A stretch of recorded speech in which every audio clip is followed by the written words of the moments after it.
ఓం నమ శివాయ. రాయచోటి శ్రీ వీరభద్రస్వామి వారి బ్రహ్మోత్సవాలలో భాగంగా పాల్గొన శుద్ధ పంచమి ఫిబ్రవరి 22వ తేదీ ఆదివారం సాయంత్రము స్వామివారి అశ్వవాహనోత్సవము, పారువేటగా చెప్పబడే అశ్వవాహనోత్సవము ప్రారంభమైంది. నేను సాయంత్రం 4 గంటలకు టైమింగ్ ఇచ్చారని చెప్పి కరెక్ట్గా 4కి గుడికి చేరుకున్నాను. అయితే ఈరోజు మామూలుగా 4:30, 5కు స్టార్ట్ అవుతుంది అనుకుంటే, నేను వెళ్ళేటప్పటికే స్వామివారు మార్కెట్ వీధి నుండి వాసవి కన్యకా పరమేశ్వరి ఆలయం ఉండే వీధి వైపు వెళ్ళిపోయారనమాట. అప్పటికే నేను ఆ మంగళ వాయిద్యాలు, డ్రమ్స్ చప్పుడు విని గుడి నుంచి డైరెక్ట్గా చెప్పులు అక్కడ వదిలేసి డైరెక్ట్గా స్వామి ఉండే వాహనం వద్దకు వచ్చేసాను. పోలీస్ వాళ్ళైతే చాలా మంది ఉన్నారు. అంటే నంది వాహన సేవకు ఉన్నంత మంది ఉన్నారు. దాదాపు 10-15 మంది పోలీస్ వాళ్ళు ఉన్నారు. తర్వాత వేరే హోమ్ గార్డ్స్ కానీ వాళ్ళు కూడా ఒక 10-15 మంది ఉన్నట్టున్నారు. అందరూ చాలా అలర్ట్గా ఉన్నారు. మొత్తం తాళ్లు పెట్టేసి స్టార్టింగ్ నుంచి కూడా ఎవరిని రానివ్వట్లేదు అనమాట. సో నాకు స్వామి దగ్గరికి వెళ్ళడానికి కొద్దిగా టైం పట్టింది. ఒక హాఫ్ అన్ అవర్ అట్లా టైం పట్టింది. టైం చూసుకుని నేను స్వామికి దగ్గరగా వెళ్ళి ఫోటోలు, వీడియోలు తీసుకున్నాను.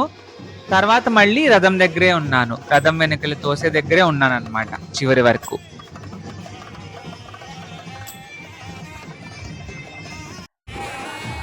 ఈ పార్వేట ఉత్సవానికి నేను మొదటిసారి వచ్చాను. ఇది ఎలా ఉంటుందో అని చాలా మంది చెప్తే వినడం తప్ప ఇలా జరుగుతుంది, ఇలా జరుగుతుందట అని చెప్పేవాళ్ళు కానీ ఎప్పుడు దగ్గరగా చూడలేదు. సో ఇది మొత్తం ఎంత లేట్ అయినా సరే ఉందామని డిసైడ్ అయ్యే వచ్చాను. ఇక్కడ ఏంటంటే వాసవి కన్యక పరమేశ్వరి అమ్మవారు ఉన్న వీధి నుండి మనం మామూలుగా ఇట్లా టర్న్ తీసుకొని లక్ష్మీనరసింహ మెడికల్ షాపు దాటుకుని అటు వెళ్ళిపోతాం కదా మళ్ళీ టెంపుల్ వైపు. అయితే నిన్న అయితే ఊరేగింపు స్టార్ట్ అయ్యాక ఆ రూట్లో వెళ్ళదన్నమాట. పార్వేటకి స్వామివారు సపరేట్గా సుండుపల్లి రోడ్లో రవిహాల్ ఏరియా దగ్గర ఒక మండపం అనేది ఉందట స్వామివారిదే. అది స్థలము, ఆ స్థలం ఉన్న మండపము. అక్కడికి వెళ్ళేవారట స్వామి ఎప్పటి నుంచో పార్వేటకి. సో ఇప్పుడు కూడా అక్కడికి వెళ్ళాలనేసి మనము ఇటు సైడ్ లక్ష్మీనరసింహ మెడికల్ షాప్ ఉన్న వీధి వైపు వెళ్లకుండా దానికి ఆపోజిట్ కల్పన ఫ్యాన్సీ స్టోర్ ఉండే వీధి, ఆ లోకల్ వాళ్ళకి తెలిసి ఇది బాగా ఐడియా ఉంటుంది ఆ ఫ్యాన్సీ స్టోరు. ఆ వీధి నుంచి మనం మెయిన్ రోడ్ మీదకి వెళ్తాము. మెయిన్ రోడ్ బంగ్లా ఏరియా నుంచి ట్రాఫిక్ డైవర్షన్ పెట్టారు. అటు సైడ్ ఇటు సైడ్ మొత్తం వెహికల్స్ అన్ని ఆపేశారనమాట. నేను 4 గంటలకు గుడికి వెళ్ళేటప్పుడు గమనించింది ఏంటంటే, ఈ బస్ స్టాండ్ నుంచి వెళ్ళే కడప బస్సులు అవి ఉంటాయి కదా, అవి కూడా మెయిన్ రోడ్ మీద నుంచి లేకుండా ఇటు హాస్పిటల్స్ ఉండే వీధి నుంచి వెళ్ళి అటు సైడ్ బయట నుంచి, ఊరి బయట నుంచి వెళ్ళిపోతున్నాయి కడపకి. సో ట్రాఫిక్ అయితే డైవర్షన్ చేశారు దీనికోసమే. ఇంకా మేము మెయిన్ రోడ్ మీద నుంచి ఇక్కడ ఆల్మోస్ట్ 4 గంటల ముందే స్టార్ట్ అయింది కదా, మేము పార్వేట మండపం చేరుకునేటప్పటికి దాదాపు 7:30 అయింది. దారిలో బంగ్లా సర్కిల్ తర్వాత జనాలు బాగా పెరిగారు. అంటే ఉత్సవానికి వచ్చిన వాళ్ళు హరహర మహాదేవ్ అంటూ నినాదాలు ఇస్తూ కూడా వెళ్ళారనమాట. లాస్ట్ టైం కొద్దిగా కమ్యూనల్ డిస్టర్బెన్స్ జరిగింది కదా, దానికి తగ్గట్టుగా ఇప్పుడు పోలీసు వాళ్ళు ఎక్కువ మంది ఉన్నట్టు గమనించాను.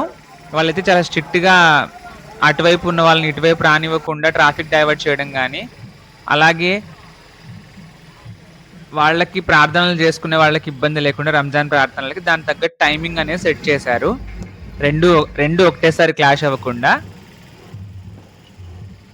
అటు సైడ్ రోడ్డు మొత్తం ఖాళీ పెట్టేశారనమాట, బ్యాక్ సైడ్ అంతా రానివ్వకుండా. ఈ మొత్తం స్వామివారి ఊరేగింపు అంతా లోపలికి వెళ్ళినంత వరకు కూడా ఒక సైడ్ మాత్రం ఊరేగింపు వెళ్తుంది, ఇంకో సైడ్ వాహనాలు వెళ్ళడానికి పంపించారు.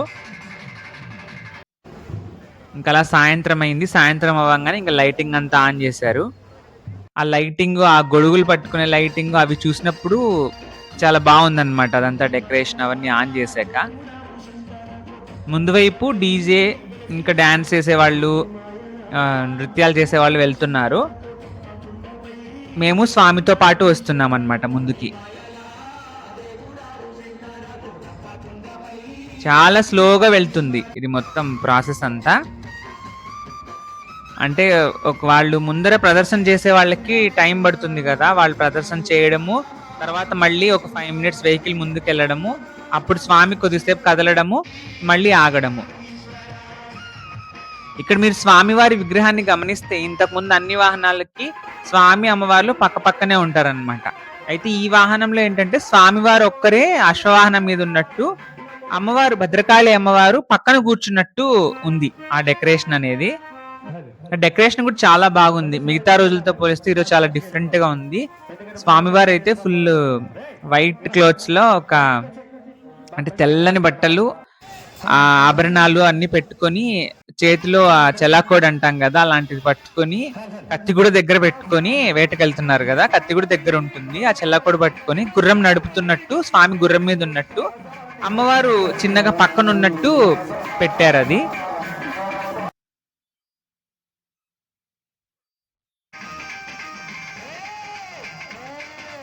అలా రవిహాల్ ఏరియాలో ముందుకెళ్ళిన తర్వాత ఒక చోట ఆయేషా స్ట్రీట్, ఆయేషా నగర్ ఏదో ఉంది, అక్కడ దాకా వెళ్ళాము. అక్కడ దాకా వెళ్ళిన తర్వాత ఏంటంటే స్వామి అమ్మవార్ల విగ్రహాలు గుర్రం మీద నుంచి దింపేసి వాళ్ళే పల్లకిలాగా మోసారనమాట. అలా పల్లకిలాగా మోసుకుంటూ ఆ మెయిన్ రోడ్ నుంచి మనము ఒక 2 సందులు వెళ్ళాలి, ఇరుకు సందుల్లో. ఆ సందుల్లో వెళ్ళిన తర్వాత మనకి స్వామివారి పార్వేట మండపం వస్తుంది. అప్పుడైతే స్వామివారిని అశ్వవాహనం మీద నుంచి కిందకి దించినప్పుడు చాలా మంది పట్టుకోవడానికి చాలా మంది పోటీ పడ్డారు.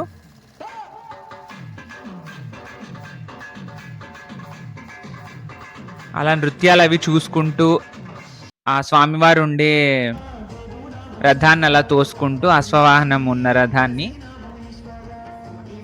ఈరోజు బాగా బరువుగా ఉంది. ఎందుకంటే ఈ వాహనంలో మనకు ఇది 3-4 అర్చకులు కూడా కూర్చున్నారనమాట. అలాగే దానికి కావాల్సిన డెక్ గాని అవన్నీ సెటప్ అంతా పెట్టుకున్నారు. వాటర్ బాటిల్స్ అన్ని పెట్టుకున్నారు. దారిలో ఎవరికైనా ఇబ్బంది రాకుండా మళ్ళీ బొరుగులు, ప్రసాదం అవన్నీ ఉన్నాయి. మధ్య మధ్యలో వాటర్ తాగుతూ అలా నడుచుకుంటూ ముందుకు వెళ్ళాము.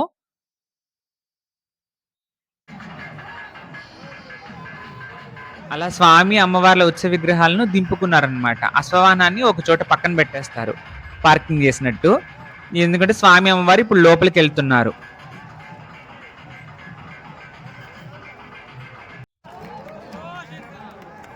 ఆ సందుల్లోంచి లోపలికి వెళ్ళి స్వామి అమ్మవార్లు పార్వేట మండపాన్ని చేరుకున్నారు. అప్పటికి ఆ పార్వేట మండపంలో స్వామి అమ్మవార్లు చేరేటప్పటికి దాదాపు సమయం 7:30 అయిందనమాట.